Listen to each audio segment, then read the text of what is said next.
Is life meaningless? Well, according to the religious it is, but they've just got horribly unrealistic expectations, don't they?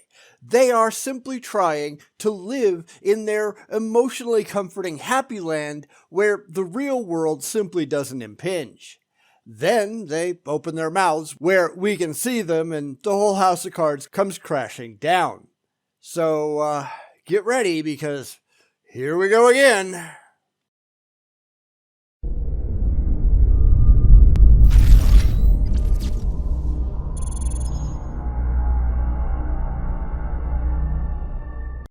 It's been quite a while since we've done a Dennis Prager video, and I had this sent to me, so I figured, why the hell not?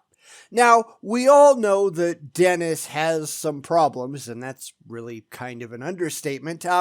He's hardly alone in that, though, but I don't think that he's ever thought intelligently about, much of anything, and when it comes to his religion, that's doubly true.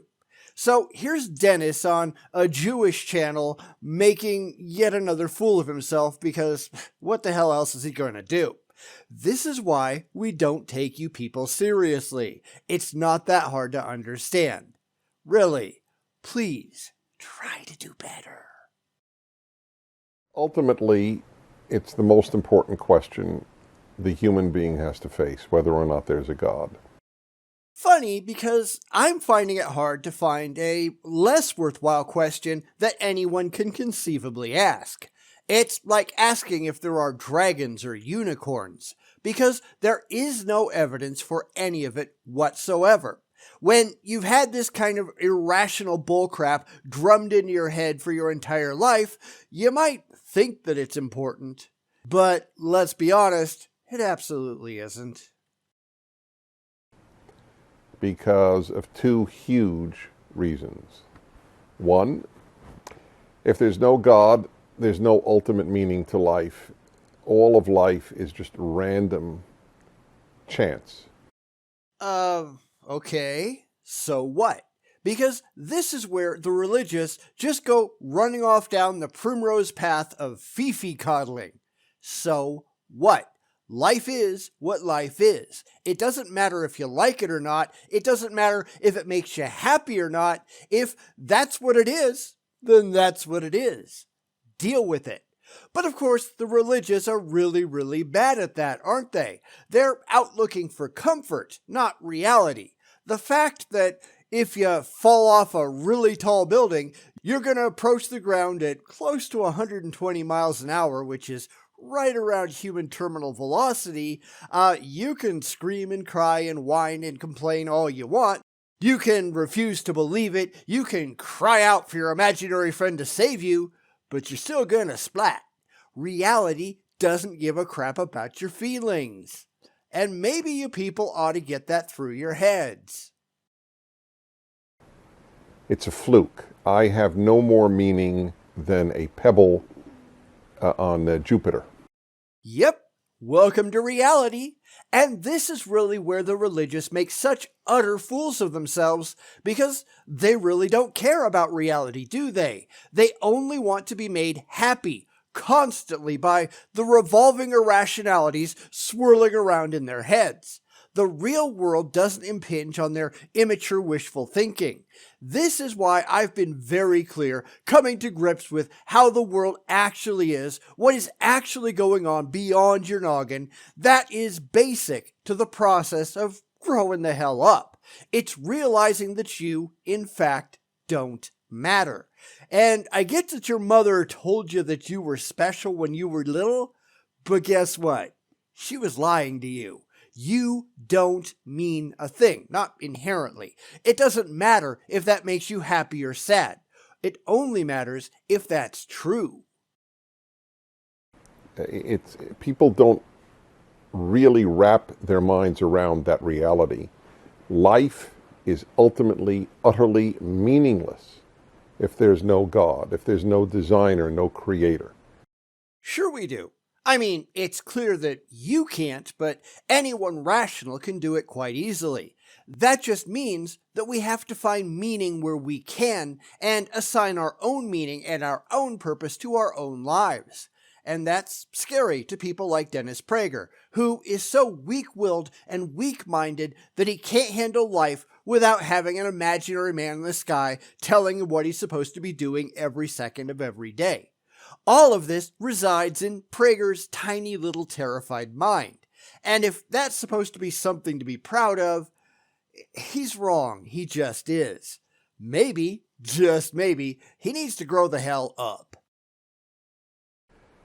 That doesn't mean that people can't make up a meaning in order not to go crazy, and they do. It's called existentialism.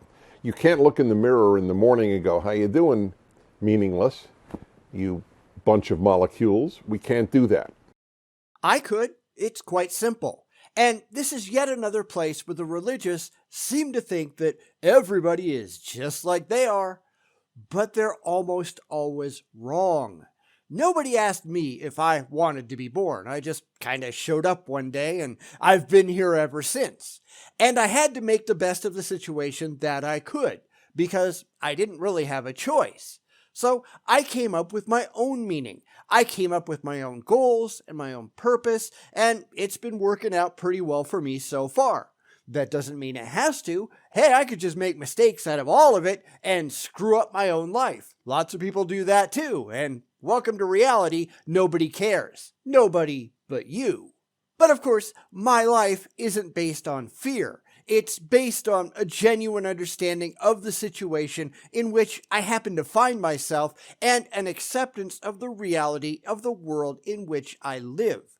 People like Prager, though, they can't do that. They're stuck shivering in fear because reality just doesn't make them happy.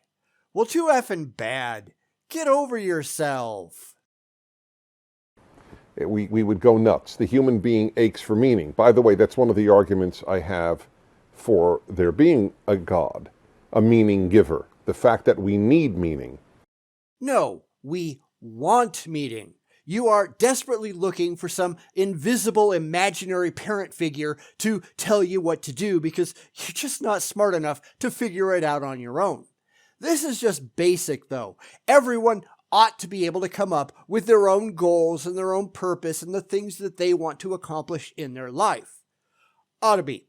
The religious really have a problem with that because the religious really have some issues. But they ought to be coherent enough to actually accept reality as it is and deal with the consequences thereof. And it's really too bad that that rarely seems to work out for them, isn't it? So the atheist has to be intellectually honest, just as we religious people have to be intellectually honest about the problem of suffering and so on. We have problems, they have problems.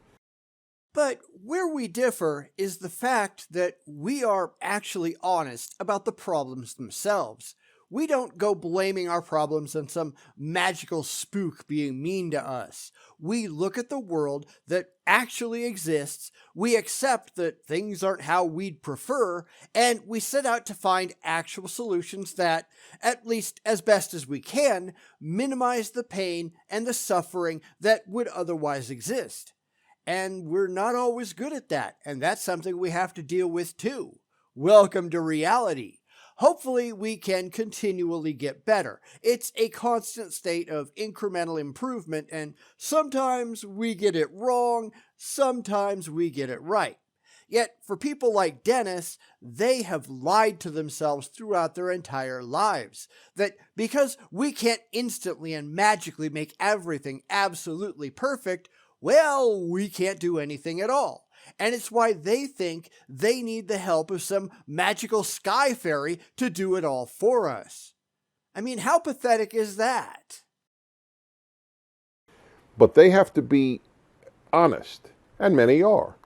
If there is no God, life ultimately has no purpose. We can make them up. I want to be a good father, I want to be a good husband, I want to be a good worker, I want to be a good person, but they're all made up. Just like your God. Because just think about it for a moment. Try. I mean, I know it's not easy, but try. His ego is writing checks that his views on reality simply can't cash. He can't handle what's actually going on, so he just makes up an emotionally comforting answer that bears absolutely no resemblance to the real world, just because he's got no capacity to just deal with the real world as it is. Then he pretends that the problem is ours, and he's wrong. It's him and people like him, because he's the one that hasn't been able to keep up with a basic understanding of how the world actually works.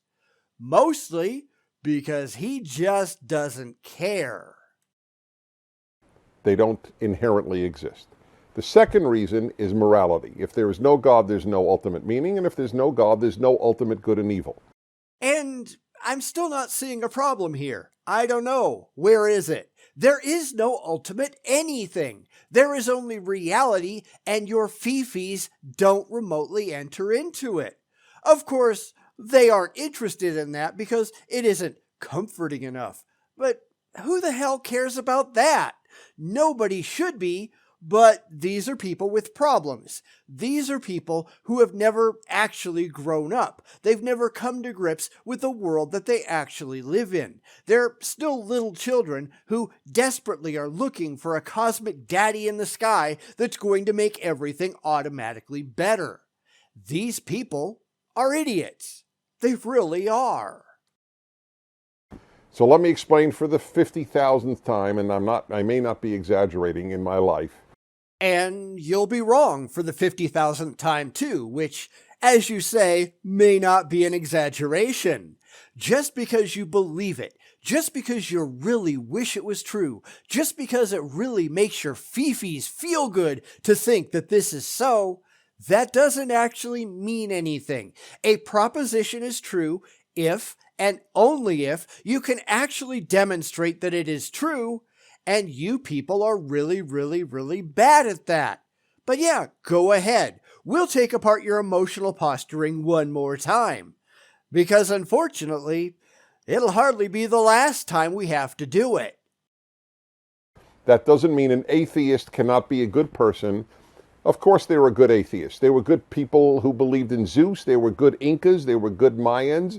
They were good Buddhists. There are good atheists, of course. But there's always a but if you notice. There's always a place where the theist has to say, well, you can't do it without my God. Just wait and see, because that always shows up. They can't handle the fact that not only are we as good as they are morally, often demonstrably better, so they can just arbitrarily shoehorn in their imaginary friend into the mix, but that we legitimately don't need their God. But they think that we do. Why? Because they say so. Now, Dennis Prager is hardly the only one to do this. In fact, the overwhelming majority of them give it the old college try, but it works no better for him than it does for anyone else. There is no need for a God to be good. In fact, it probably helps if you don't have one. All of what comes next, as I'm sure it will, it's all just going to be made up.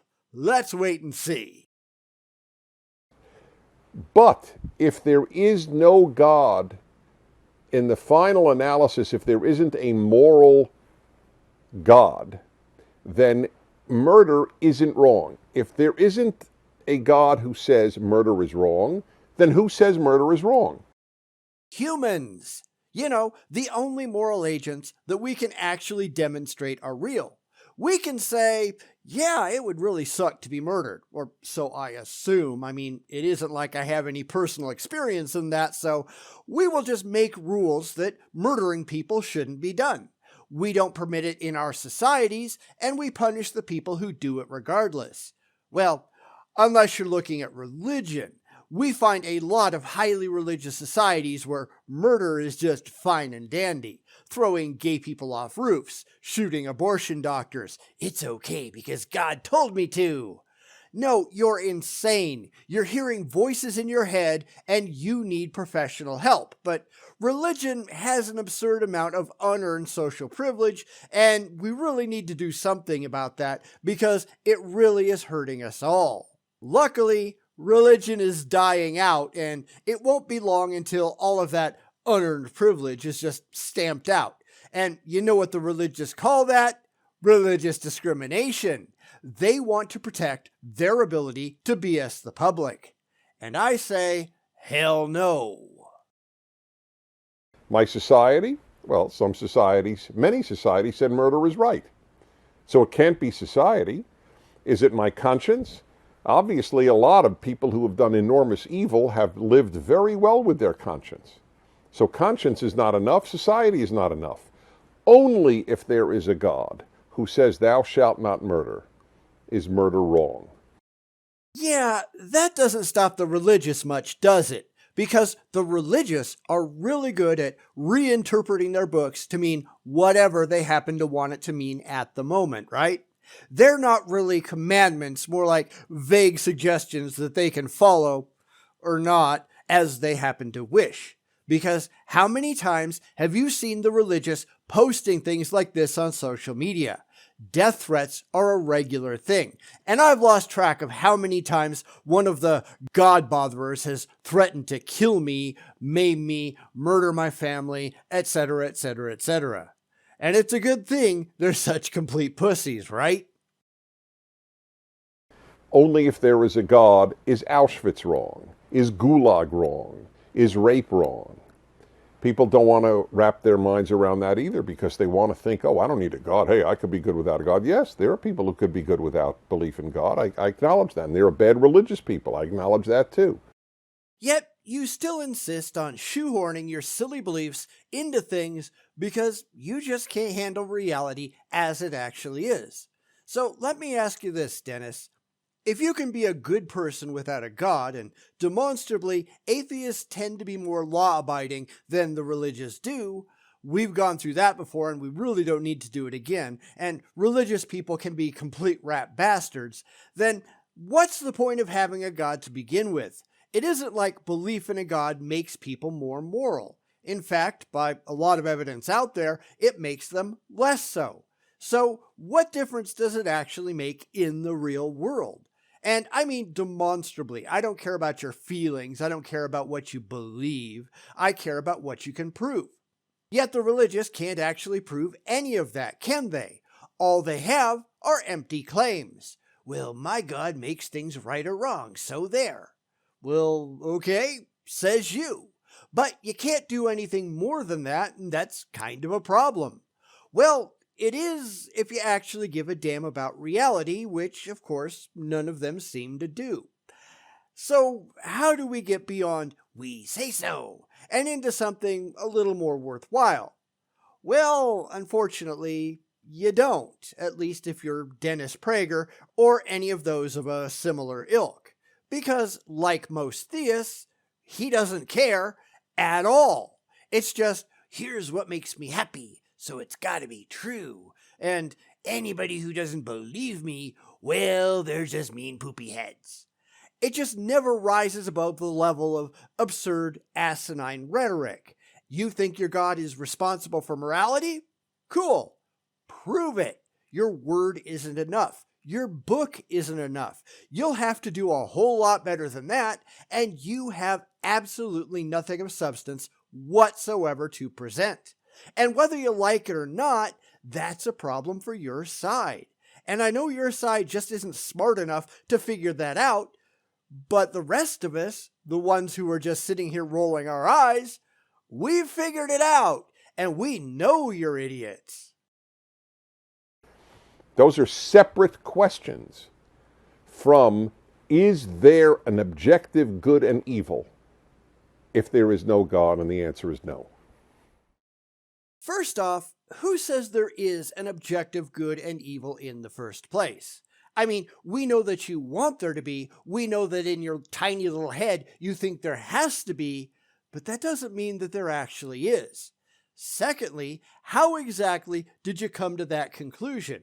Be sure to show your work. Because just to pull an example out of the blue, if there are invisible, intangible, universe-creating, moral-inventing pixies out there, and I just added that one part for no good reason, then objective morality would exist and there wouldn't have to be a God.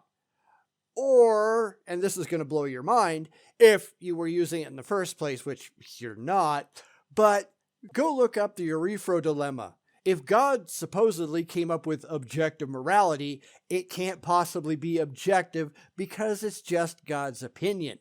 The only way objective morality can be conceivably objective is if it floats around out there entirely beyond the control of any mind. It has to be independent. You're not going to find an awful lot of theists willing to accept that, are you? But this is the problem with debating reality with the religious, because they have no interest in reality at all. They only care about their fifis, and the second that you stop caring about that, they stop wanting to talk to you at all. I mean, really, try it out. It's kind of fun to watch them run away when they see that they can't get you to buy into their absurd blind faith. Dennis Prager is a ridiculous joke. All apologists are. Dennis is a special breed of stupid. Because he, well, most of them, can't think critically about their beliefs, and there are painfully few who even make an attempt. And the second that you point that out to them, everything starts to implode because religion just makes no sense whatsoever beyond the emotional state. The moment that you actually start to think about it, the moment that you actually start to apply reason and critical thinking and a demand for evidence to it, it all falls apart. But people like Dennis Prager here, they don't care. What difference does that make? It just gets in the way of their feelings. Because people like Dennis Prager here have serious emotional problems. And that's really kind of sad, isn't it?